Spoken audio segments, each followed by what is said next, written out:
Hello everybody. So I've been breeding since 2021. I am a Shih Tzu breeder.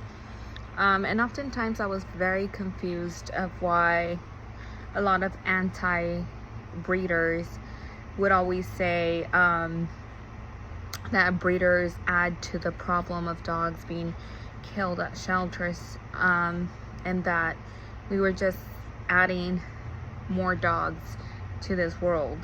And I think there's a lot to it, and at first I would always be upset when people would say, breeders are bad, and just say negative things about breeders. I have 3 Shih Tzus, 1 male, 2 females, and I truly do treat my Shih Tzus like my children, although I do use them for breeding, with the exception of one of my Shih Tzus. I just fixed her. So I never saw a problem with that, because I'm like, okay, well, I treat them like my children. I don't just use them for breeding, like they're truly my true children, my companions. But I've been seeing a lot of videos on Instagram of how shelters are being overcrowded.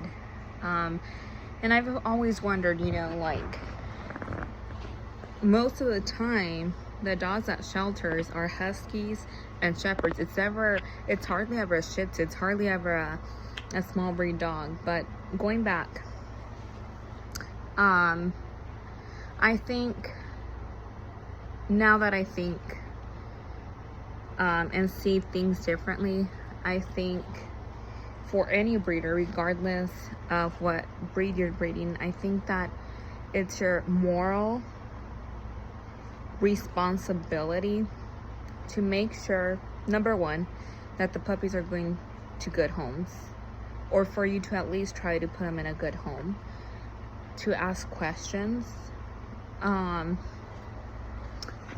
also, as a breeder, your job shouldn't just be, okay, well, I change pee pads. Okay, well, I feed the puppy kibble. I think that as a breeder, as a responsible breeder, it is also your job to train the puppy. With this litter that I just had, I've trained with all the puppies. I've taught them how to go on a down, how to ask them to stop, sit, and various other cues that I've given them.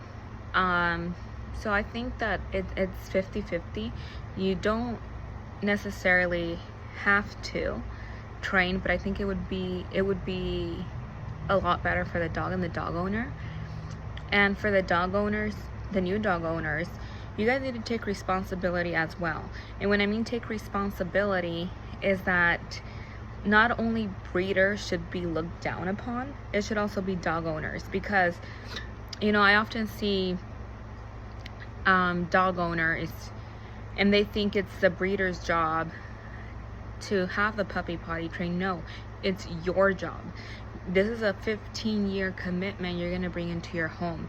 So yeah, the breeder should do training to an extent, but the rest should be up to you. And if you're not sure if your lifestyle will allow you to train with your pup, you're gonna come home too tired to train, then don't get yourself a dog. Go to the shelter, volunteer for free, take dogs for walks, and enjoy that. Because it's not fair that a dog gets placed, at a shelter just because, okay, well, I really wanted a puppy for Christmas, but you know what, my 825, oh no, my landlord kicked me out. That's just so stupid. So as a breeder, make sure that you're training your puppies before they go home. And also make sure that the owners, the new pet owners, or the new people adopting your puppies, are well aware that they have to participate in the rest of the puppy's life when it comes to trading. And for those backyard breeders that I see a lot on Craigslist and on other websites that say, oh, my puppy's 8 weeks old and he's fully pee pad trained. You're a fucking liar, because even my adult dogs, My adult dogs still have accidents. They're potty trained, but they still have accidents. So for any fucking backyard breeder that says that their puppies are 100% pee-pad trained or that they are potty trained, there is no such thing as a dog or a puppy being fully potty trained. That's just not possible unless a dog is an outside dog 100% of the time. But even at that, you know, the dog is still gonna have accidents. So please stop lying to people, and people buying it or looking for puppies. Stop being so naive and believing that your puppy, your 8-week-old puppy, is 100% pee-pad trained. It's not.